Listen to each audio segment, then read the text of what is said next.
언제나 필승! 네, 반갑습니다. 필승입니다. 반갑습니다. 자, 이번에 분석해드릴 기업은 카메코, 그리고 원전 관련된 ETF에 대해서 좀 분석을 해드리고자 합니다.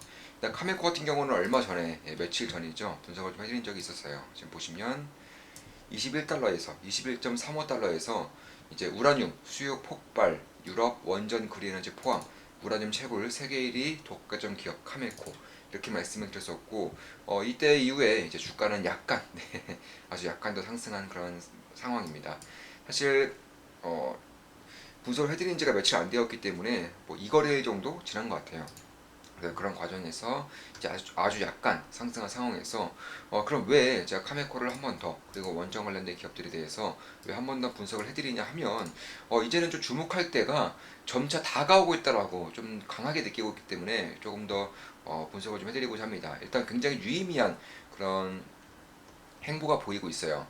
일단 탈원전, 그러니까 원전에 반대하는 그런 국가를 전 세계에서 딱 두 개만 꼽으라면 어떤 국가가 될까요?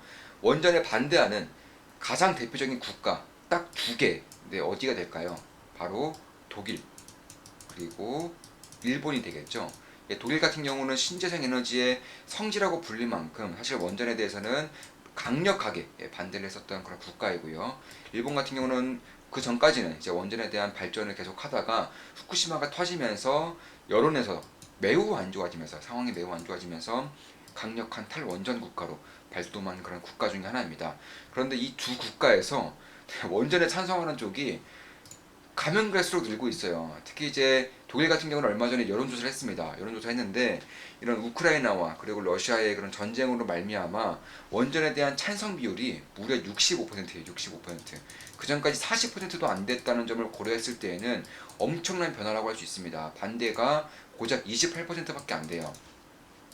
특히 이런 이제 에너지 관련된 것들 혹은 정치적인 이슈가 껴있을 때에는 자신이 그런 지지하는 정당에 따라서 이런 국가 정책에 따른 전혀 다른 상반되는 그런 주장을 혹은 지지도를 보이는 경우가 많은데, 독일 같은 경우는 어떤 정당에 지지하든 원전에 찬성하는 여론이 50% 이상, 그러니까 과반수를 차지하고 있습니다.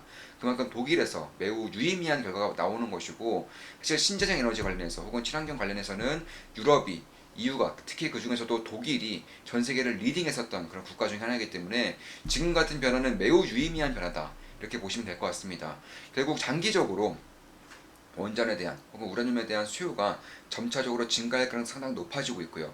그에 반해서 우라늄 채굴 기업들이 파산한다거나 우라늄 채굴 관련해서 이제 지원금이라던가 혹은 투자 자금이 매우 급속도로 하락했었던 것은 사실이기 때문에 그런 것들을 봤을 때 이 원전 산업에서 혹은 우라늄 산업에서 새로운 기회가 좀 다가오고 있는 것이 아닌가, 이렇게 보고 있습니다.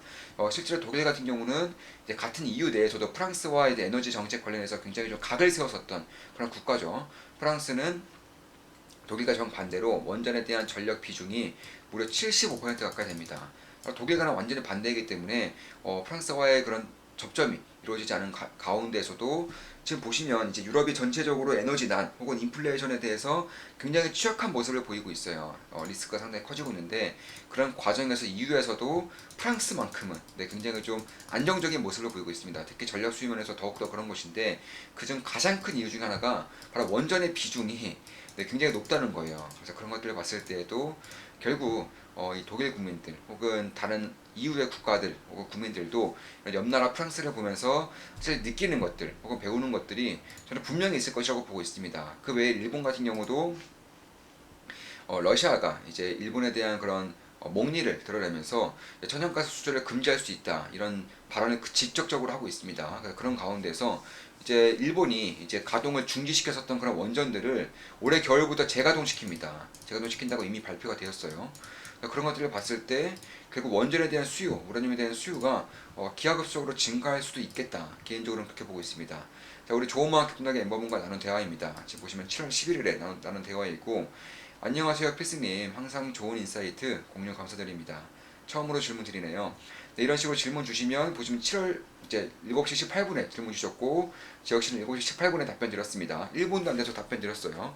저 같은 경우는 하루에 이제 자는 시간 혹은 뭐 가끔씩 이제 치료받는 시간을 제외하고서는 거의 대부분을 이제 분석하는 데 쓰기 때문에 이런 식으로 실시간 대화가 가능하죠. 자, 이런 식으로 좀 댓글이 아니라 대화를 통해서 이렇게 좀 질문 답변을 해드린 거고, 네, 얼마 안 봤는데 한 발 앞서 생각하는 필승님 진짜 감탄하고 있어요. 그래서 사실 어떤 방식으로 공부를 해나가야 할지 질문 드리고 싶은데 너무 포괄적이라 기본적 기술적 분석을 알겠는데 오신 지 얼마나 되셨나요?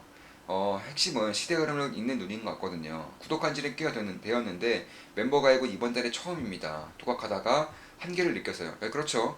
사실 방향성 혹은 올바른 방향성을 제대로 선정하지 못하는 이상 이 투자에 있어서만큼은 저는 독학이 굉장히 힘들 거라고 생각하고 있어요. 저 역시나 굉장히 운이 좋게도 이제 좋은 스승님을 만나서 지금까지 배워왔던 것이고, 그런 과정에서 저 역시 그런 배운 것들을 바탕으로 이제 홀로 서면서 이제 투자 실력이 급격하게 이제 상승을 하면서 수익률 기준으로 이제 5종목 이상 투자하는 투자자들 중에서 거의 최상위권에 속해 있는 것은 사실입니다. 올해 같은 경우도 증시가 30% 이상 빠지는 과정에서 저는 제 계좌는 여전히 좀 굉장히 좀 괜찮은 수익을 이제 기록하고 있는 것도 사실이죠. 우리 좋은 마음 깊은 영의 멤버분들에게 제 계좌를 공개해드리기 때문에 거짓말이라든가 혹은 선동, 사기 이런 것들은 할 수도 없고 하고 싶지도 않습니다. 네, 이런 식으로 하고 바쁘신데 한 가지만 질문 더 드릴게요. 이렇게 해서 질문 답변 해드린 거고, 늦은 시간인데 궁금해서 너무 질문 드려요. 네, 이런 것들도 이제 질문 주시면 제가 답변을 다 해드린 거죠. 네, 이런 식으로 이제 대화를 꾸준히 좀 진행해 나가고 있고,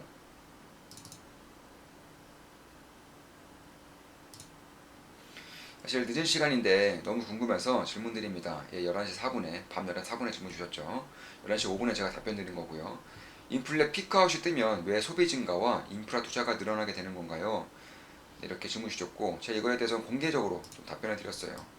자, 인플레이션 피크 아웃, 그러니까 물가 상승률이 최고치에 들면 자연스레 소비가 늘고 인프라 투자에 대한 논의가 활발해집니다. 슬슬 준비할 때라고 생각합니다. 혹시 궁금해하시는 분들이 있을까 하여 말씀드립니다. 물가 상승 폭이 줄어드니 소비 심리가 되살아나는 곳입니다. 예를 들어 항공권이 6개월 만에 60만 원에서 120만 원이 되면 여행 갈 엄두가 안 나지만 이후 6개월 동안 120만 원에서 130만 원이 되면 절대적 물가가 올랐음에도 심리상 큰 저항을 받지 않는 것처럼 말입니다. 더뎌지는 물가 상승에 익숙해진다라고 이해하시면 될 것 같습니다.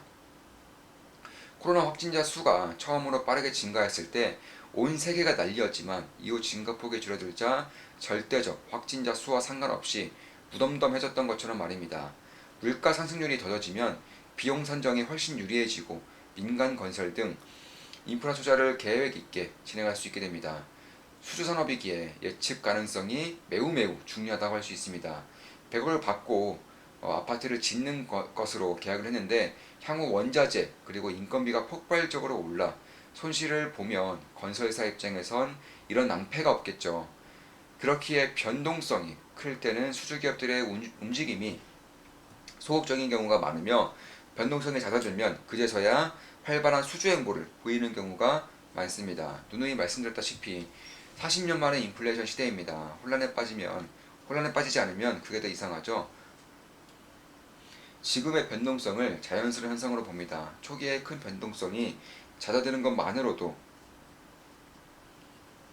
경기에 미치는 영향은 적지 않을 수 있습니다. 슬슬 준비할 때라고 생각합니다. 이렇게 말씀드렸고요. 중국 역외 ETF 중 가장 큰 MCHI에 6월 데일리 역대 최대 자금이 유입되었다고 합니다. 알게 모르게 진행되고 있습니다. 네, 방금 글 잘 읽어보았습니다. 읽을 때마다 머릿속에서 종이 울리는 기분입니다. 오늘도 큰 깨달음 정말 감사드립니다. 필승. 네, 이렇게 좀 감사 인사 남겨주셨고, 저 역시나 좀 이 자리를 빌어서 한 번 더 감사드린다는 말씀 드리고 싶습니다. 자, 이것으로 원전 그리고 우라늄에 대한 분석을 해드렸었고, 그 전에 제가 카메코에 대한 분석을 해드리면서 관련된 내용을 좀 자세하게 말씀드렸어요. 따라서 이번에는 좀 요약해서 말씀드릴까 하다가 며칠 전에 말씀드린 내용이기 때문에 좀 생략을 하겠습니다. 따라서 독일과 일본이 이런 식의 좀 움직임, 행보에 대한 전환을 보이고 있다는 것은 분명히 의미가 있다 이렇게 보는 것이고, 카메코 외에도 URA 그리고 URNN 이게 대표적인 우라늄 관련 원전 관련 이제 ETF다 이렇게 보시면 될 것 같습니다. 물론 제 모든 영상은 매수매도 추천 리딩 절대 아닌 거 다들 계시죠? 참고하시면 되겠습니다. 자, 이것으로 방송 마치겠습니다. 지금까지 URNN, URA 그리고 카메코, 우라늄 원전에 대한 분석이었고 탈원전에 대해서 가장 강력하게 진행 중이던 일본과 독일에서 이런 행보를 보인다는 것은 꽤나 의미가 있다는 좀 분석을 해드렸습니다. 앞으로도 좋은 분석, 좋은 기분석으로 찾아뵙겠습니다. 필승이었습니다. 필승!